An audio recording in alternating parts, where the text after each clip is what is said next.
जय हिंद। उस महबूबा के बारे में बताते हैं जिसके लिए इस देश के 15 से 20 करोड़ बच्चे सुबह 3:30-4 बजे उठकर, आधे तो ऐसे जिनके पास जूते चप्पल भी नहीं है, कई तो ऐसे हैं कि जिनके पास बहुत सारी फैसिलिटी नहीं है, इतनी शिद्दत से ईमानदारी से मेहनत कर रहे हैं। वो महबूबा है ना जिसकी मैं बात कर रहा हूँ, पता है वो कौन है? वो है वर्दी, वही यूनिफॉर्म। चाहे वो ऑलिव ग्रीन हो इंडियन आर्मी की स्पेशली, चाहे वो कॉम्बैट यूनिफॉर्म हो एक इंडियन पुलिस मिलिट्री फोर्सेस की, चाहे एक गली में जो खड़ा हुआ एक सिपाही है उसकी खाकी वर्दी हो। अगर उस वर्दी की इज्जत नहीं होती इस हिंदुस्तान में, तो क्यों ये करोड़ों बच्चे सुबह से उठ के अपना सब सुख चैन त्याग कर उस वर्दी पाने के लिए, फौज में जाने के लिए, IAPS अधिकारी बनने के लिए क्यों दिन रात इतनी मेहनत करते हैं? तकलीफ ये हुई है कि एक मोहतरमा है, एक मैडम है, अगर ये महिला, लेकिन ये मेरे संस्कार हैं, ये मेरी अपब्रिंगिंग है कि मैं आपकी भी बेइज्जती नहीं करना चाहता हूं। को पता भी है वो वर्दी क्या होती है? वो बूढ़े माँ बाप से पूछिए, कभी उन बच्चों से पूछिए, उस विधवा से पूछिए जिसके पति की वो वर्दी उसको दी गई है जब वो शहीद होकर उसकी लाश आई थी। मैं फौजी नहीं हूं, लेकिन मुझे वर्दी और बम क्या होता है इस वर्दी के लिए। आप उसको तार-तार कर रही है। और एक वेब सीरीज में आपने इतनी नग्नता, इतनी भद्दी चीज दिखाई जिसको मैं खुलकर बोल भी नहीं सकता हूँ। मैंने नहीं देखी वो, लेकिन जब मुझे उसके बारे में जानकारी पता चली, जो स्क्रीनशॉट्स जब मैंने पढ़ा, मुझे इतना गुस्सा था मैडम। लेकिन बात वही है ना कि आप एक महिला हैं और शायद आप पता नहीं ये कौन से कर्म काम आ गए कि जहां मेरी जुबान और मेरा एक्शन बंधा हुआ है। इसमें दो एंगल की आपकी जिम्मेदारी थी। आपको जो बनाना है बनाओ, बनी बात है। आपके पूरे डिफेंस भी मुझे पता है, बनी बात है। आपके पास जो एक प्रोटेक्शन आता है जिसकी आप बात करेंगे कि आर्टिकल 21 में तो राइट टू प्राइवेसी कवर है बिल्कुल। अपने घर की चार दीवारी के अंदर जो देखना चाहे, मैं उसकी बात नहीं कर रहा हूं। बात यहाँ ये नहीं है कि वो क्या देख रहे हैं, बात ये है कि उनको क्या परोसा जा रहा है। जो परोसा जा रहा है वहां पर एक मोरल रिस्पॉन्सिबिलिटी आती है। तो OTT प्लेटफॉर्म है, हम तो डिस्क्लेमर डाल देते हैं और हमारे लिए तो जो हमारी अथॉरिटी है वो कोई है ही नहीं, क्योंकि आपका कोई सेंट्रल बोर्ड नहीं है। और उसके बाद क्या है, आर्टिकल 19 में आपको फ्रीडम ऑफ एक्सप्रेशन की बात करेंगे। मुद्दा ये तो बनती है जिसको शर्म कहते हैं, लिहाज कहते हैं, जो हमारे समाज के अंदर कुछ दायरे हैं। आपको धंधा करना है, उसमें कोई तकलीफ नहीं, कानून ने आपको परमिशन दी आप कर, लेकिन धंधे को इतना गंदा तो मत करो जहां तुम धंधे के नाम पर तो ऑफिसर्स की जो बीबियां हैं, जो उनकी बहन बेटियां हैं, तुम उनका अपमान कर रहे हो और एट द सेम टाइम तुम उस वर्दी का अपमान कर रहे हो। शायद आप कभी समझ भी नहीं सकते वो बात। असल में पता है तुमने क्या किया? तुमने वो कर दिया जो चाइना इतने साल से कोशिश कर रहा है वो नहीं कर पाया, जो पाकिस्तान नहीं कर पाया, जो आतंकवादी संगठन नहीं कर पाए ना, वो तुम जैसे लोगों ने, हमने उन आर्म्ड फोर्सेस की जो सबसे बड़ी इज्जत होती है, एक तो वर्दी और दूसरे उनके घर की इज्जत होती है यार, जो तुम्हारी माँ बहनों के लिए वहां रक्षा कर रहे हैं, तुमने उनकी फॉर्म को, तुमने उसका अपमान कर दिया। तुमने एक ऐसी गंदगी दिखाई है कि मान लीजिए जो आज आर्म्ड फोर्सेस का व्यक्ति वहां पर है, मतलब उसके पीठ पीछे उनके बहन के ऊपर अगर कोई बुरी नजर उठाता है ना, जिम्मेदार आप हो इसके। वहां पर उनका घर का सदस्य, वो तो आपकी सुरक्षा के लिए बॉर्डर पे था। या आज इस कोरोना जैसे महामारी में इंडियन पुलिस सर्विसेज के ऑफिसर्स हैं, पुलिस फोर्सेज के हैं, वो तो आपकी सुरक्षा में लगे। उनके घर में पीठ पीछे जो आपने एक अपमान किया है, यह मोरल रिस्पॉन्सिबिलिटी थी आपकी। क्या आपकी कोई जिम्मेदारी नहीं थी इस वतन के लिए, उस यूनिफॉर्म के लिए और उन माँ बहनों के लिए जिनकी बड़ा पूरा गांव इज्जत करता है, कि इज्जत नीलाम कर रहे हैं जो दुश्मन नहीं कर पाया?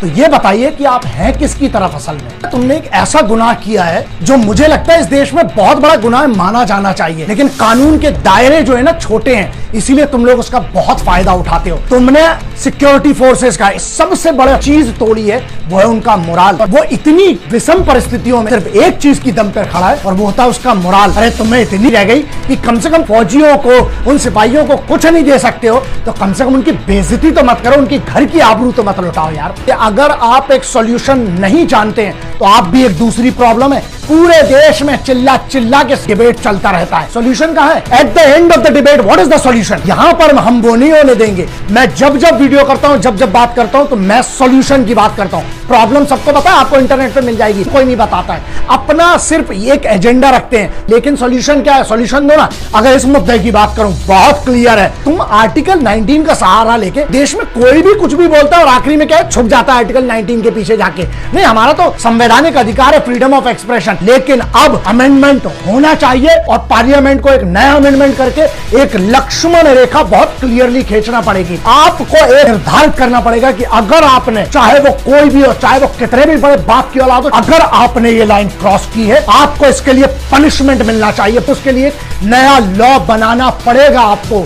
तीन चीजें, नेशनल सिक्योरिटी, सोवरेनिटी और इंटेग्रिटी, इस देश की अखंडता, ये तीन चीजों के अलावा तुम्हें जहां धंधा करना है, जो करना है, अबे कम से कम इसको तो छोड़ो यार। ये सबसे इंपॉर्टेंट मूलभूत आर्टिकल अमेंडमेंट करना पड़ेगा। लोगों के दिल में जब तक ये दहशत नहीं होगी कि अगर हमने ये लक्ष्मण रेखा ना की तो हमें आजीवन कारावास हो। यार आप लोगों को एक चीज समझना चाहिए कि जब जब अगर देश की, अगर भारत की आंतरिक सुरक्षा की बात हो, चाहे हिंदू मुस्लिम एकता की बात हो, चाहे कहीं पर भी एक ऐसी बात हो जहां मेरे हिंदुस्तान की फौज या उसकी यूनिफॉर्म या उसके डेकोरम, मैं कोई फौजी नहीं हूं लेकिन एक सामान्य भारतीय के नाते जब जब जरूरत पड़ेगी इस देश में रहूंगा। बस एक चीज जो मुझे बहुत हर्ट करती है वो ये है, यार आप लोग को ये डाउट कैसे हो गया कि मैं बोलूंगा नहीं। मैं एक प्रैक्टिशनर हूं, याद रखना, मैं अखाड़े वाला आदमी हूं। मैंने अपने खलीफा उस्ताद अपने बाबूजी से एक ही चीज सीखी थी कि बेटा बगैर तैयारी के नहीं जाया जाता है। संयम रखिए, आप पेशेंस रखिए। अगर मैं चुप हूं ना तो हमेशा एक बात याद रखना कि मैं सही वक्त पर जवाब जरूर दूंगा। मैंने पहले भी कहा था कि नागिन अपना बदला भूलती है, योद्धा नहीं। अरे हम तो योद्धाओं के गुरु हैं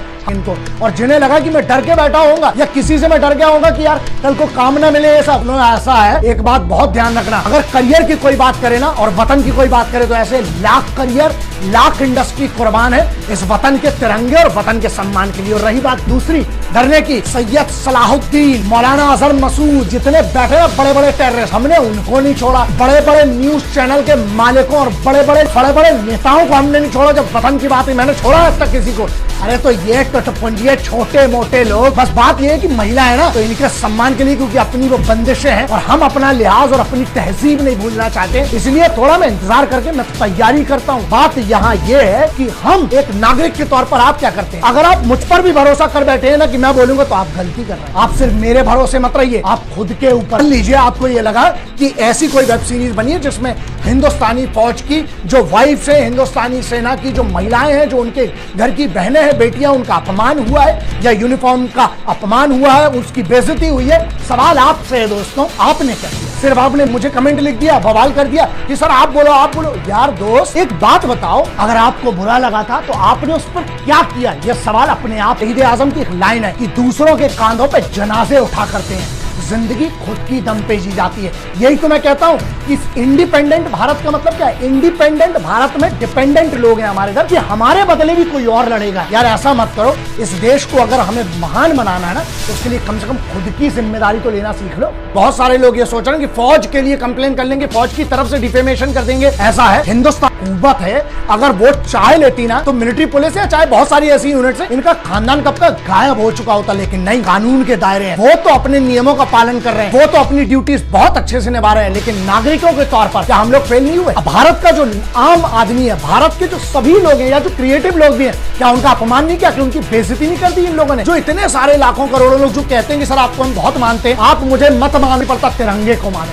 भारत के कानून को मानो, इसकी अखंडता को मानो। और अगर तुम्हें बुरा लगा है ना तो एक काम करो, जरा इन लोगों को भारत भ्रमण करवाओ, जाओ अपने पास के थाने में, एप्लीकेशन मत देना, FIR करवाना। अगर इनके ऊपर 50 FIR हो गई ना पूरे हिंदुस्तान के अंदर, जब इनको घूमना पड़ेगा, इनकी जूतियां जब घिसेंगी, तब इनको समझ में आएगा कि इनने अपमान किया है किसका? उस चीज का जिसको सब बहुत दिल से इज्जत करते हैं, प्यार करते हैं, वो है हमारी paramilitary forces, Indian police services और पुलिस की जो नौकरी करने वाले लोग हैं उनका। और दूसरा एक सबसे बड़ी चीज है, मेरा फाइनल सॉल्यूशन इन लोगों पर जो ये वेब सीरीज बनाने वाले हैं, इसकी कास्ट पर, इनमें जितने भी लोग जितने भी लेयर में इन्वॉल्व हैं, इन लोगों पर राष्ट्रद्रोह सेडिशन एक्ट के तहत इन लोगों को कम से कम आजीवन कारावास देना चाहिए। क्यों?